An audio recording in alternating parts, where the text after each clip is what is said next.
Hey, welcome to EPN. My name is Victor Lucas, and we bring you the latest in everything cool every single day around here, thanks to viewers, supporters, and sponsors just like you. This rundown is going out to Michael Miller, who enjoyed my appearance on the Kinda Funny shows on Tuesday. I had such a great time with those guys. They are all fantastic people, and you can see it. It was really a blast to work with Greg and to work with Nick, and I hung out with Tim for a bit, and Andrea Renee.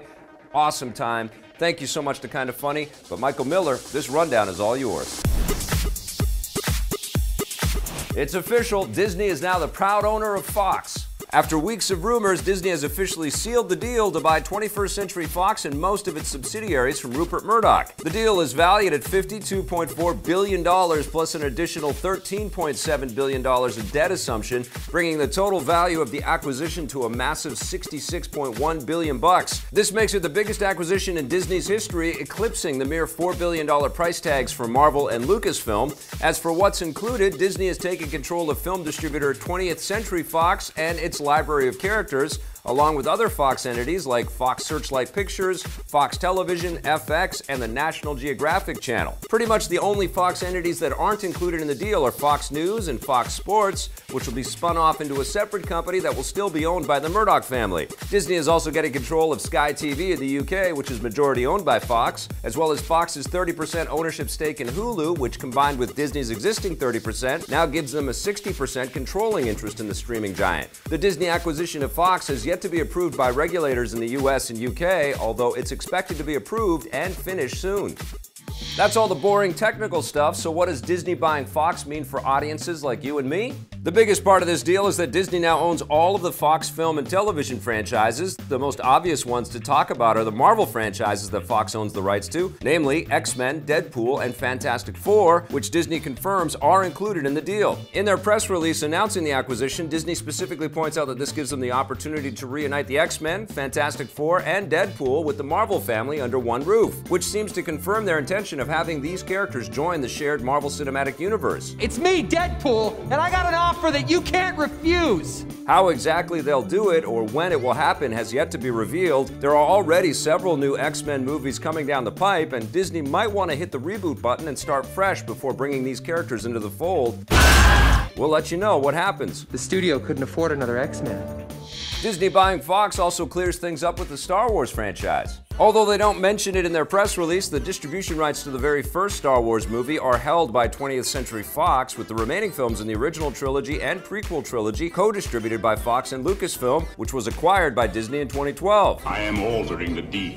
Now that Disney owns Fox as well, the distribution rights to all Star Wars films are entirely held by Disney, which makes it easier for them to re-release the older films. This could mean that, fingers crossed, we might get remastered versions of the unaltered original trilogy with none of the silly additions that have been added over the years. This still seems a little unlikely. I find your lack of faith disturbing. But Disney buying Fox does give us a new hope. You're my only hope.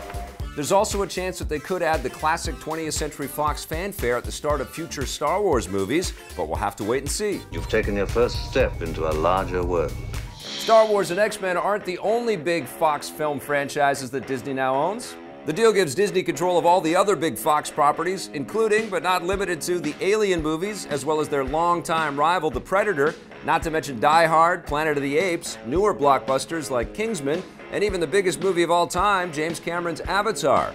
You might have noticed that most of these Fox movies are rated R, which might cause some trouble. Yippee-ki-yay, motherfucker. Disney has a long-standing policy against releasing R-rated movies, and they haven't said if this will change now that they own Fox.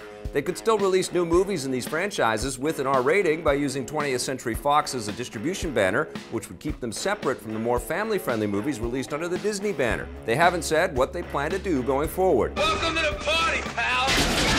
Over on the small screen, Disney is now the proud owner of Fox's television franchises. This includes the longest-running show in television history, The Simpsons, not to mention other Fox animation staples like Family Guy and Bob's Burgers. Like with the Fox movie divisions, Disney hasn't said if the acquisition will change the shows or how much creative control they plan to exert on the creative teams. It would probably create a lot of bad blood with fans if Disney suddenly started making the Fox franchises more family-friendly, so they might want to avoid this, and there's a good reason to think that they will. When Disney bought Marvel, they let the company maintain a strong degree of creative freedom over their movies, TV shows, and comics, so there's no reason to think that Disney will do anything differently with Fox. Disney's acquisition of Fox is easily the biggest entertainment story of the year, so we'll keep you up to date with the latest details as they come in. The internet in the US is about to get a whole lot crappier and a whole lot more expensive. In a controversial ruling, the US government's Federal Communications Commission, or FCC, has voted to end net neutrality. This means internet service providers in the US are no longer required to treat all websites equally. They can now limit access to sites that they don't like or charge users more money to access them, which will drastically change the way people access the web. For example, a big ISP could conceivably limit access to news stories that are unfavorable to them or charge you more to access websites run by their competitors. Since most ISPs are part of massive corporate conglomerates that also include cable companies, movie studios, news networks, and other content creators, this will likely cause huge problems and conflicts of interest. It's also worth pointing out that FCC Chairman Ajit Pai, a recent Trump appointee who cast the deciding vote to end net neutrality, formerly worked for Verizon, a company that's against net neutrality. Protests against the FCC's ruling have already erupted across the U.S., with many calling on lawmakers to reverse the FCC's decision by passing new legislation. We'll let you know what happens. That wraps us up for the Rundown today. Thank you so much for watching. We'll be back again tomorrow with a brand new episode for you. We've also got lots of other content for you to watch, so please do that. And if you dig it, hit subscribe. You got to hit that little bell. And if you're so inclined, that sponsorship button too.